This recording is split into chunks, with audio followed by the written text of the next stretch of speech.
pada sarapan? Belum, nanti habis ini langsung sarapan ya. Sebelum Ibu memulai pembelajaran pada pagi hari ini, silakan bisa dilihat di bawah meja, di samping. Kalau masih ada sampah, silakan diambil sampahnya. Sudah bersih?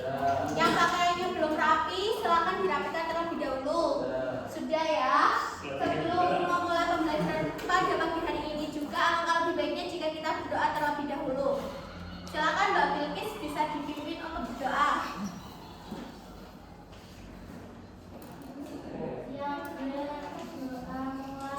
Bismillahirrahmanirrahim. Raditu billahi rabbah wa bil islami dina wa bi Muhammadin nabiyyan wa rasulah. Rabbi zidni ilma warzuqni fahma. Amin. Hari ini berangkat semua atau ada yang absen? Ada yang izin? Oh iya, Mbak Mulatul izinnya sakit. Bolos. Tunggu ya. Langsung saja. Kemarin kita sudah belajar tentang bersuci. Pada pembelajaran kali ini kita akan belajar tentang macam-macam najis dan cara mensucikannya. Sebelum itu Ibu mau tanya nih, kenapa Islam sangat mengajarkan kita untuk menjaga kebersihan? Mbak Nurul? Atau karena kebersihan adalah sebagian dari iman, kebersihan menjadi syarat sah untuk beribadah. Nah, pada pembelajaran kali ini kita akan belajar tentang najis tentang pengertian najis menurut bahasa dan istilah, kemudian mengklasifikasi macam-macam najis dan cara mensucikannya, kemudian ada mampu menjelaskan cara mensucikan najis sesuai syariat Islam. Ada yang tahu nggak apa itu najis, Mbak Aini? Najis adalah kotoran. Ya, najis berasal dari bahasa Arab yaitu anatsu atau anajisu yang berarti kotoran atau menjijikan. Sedangkan menurut istilah sendiri, najis bisa diartikan sebagai suatu benda yang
Saat digendong, bayi itu buang air kecil dan mengenai baju Rina. Tidak lama kemudian Rina hendak melaksanakan sholat. Pertanyaannya, jenis najis apakah yang mengenai baju Rina? Najis muafafa atau najis ringan? Yang kedua, mengapa najis tersebut termasuk kategori najis muafafa? Karena berasal dari air kencing bayi laki-laki yang belum berusia 2 tahun dan hanya mengonsumsi ASI. Bagaimana cara mensucikannya? Dengan membersihkan air suci pada bagian yang terkena najis hingga merata.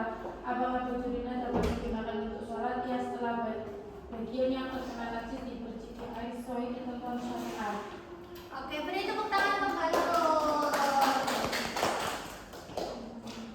Nah, jadi kesimpulannya pada pembelajaran pada pagi hari ini adalah najis adalah suatu kotoran yang menghalangi sahnya ibadah kita kepada Allah. Kemudian najis dibagi menjadi berapa? 3. Apalagi? Muafafa. Rawajita dan muhaladah. Oke, untuk selanjutnya ada tugas di rumah, yaitu kalian membuat infografis tentang macam-macam najis. Dikumpulkan di pertemuan depan. Kalian juga membaca materi selanjutnya ya tentang tata cara wudu. Sekian dari Ibu, mohon maaf bila banyak salah. Sampai bertemu di pertemuan selanjutnya. Selamat belajar dan terus semangat. Wassalamualaikum warahmatullahi wabarakatuh. Waalaikumsalam warahmatullahi wabarakatuh.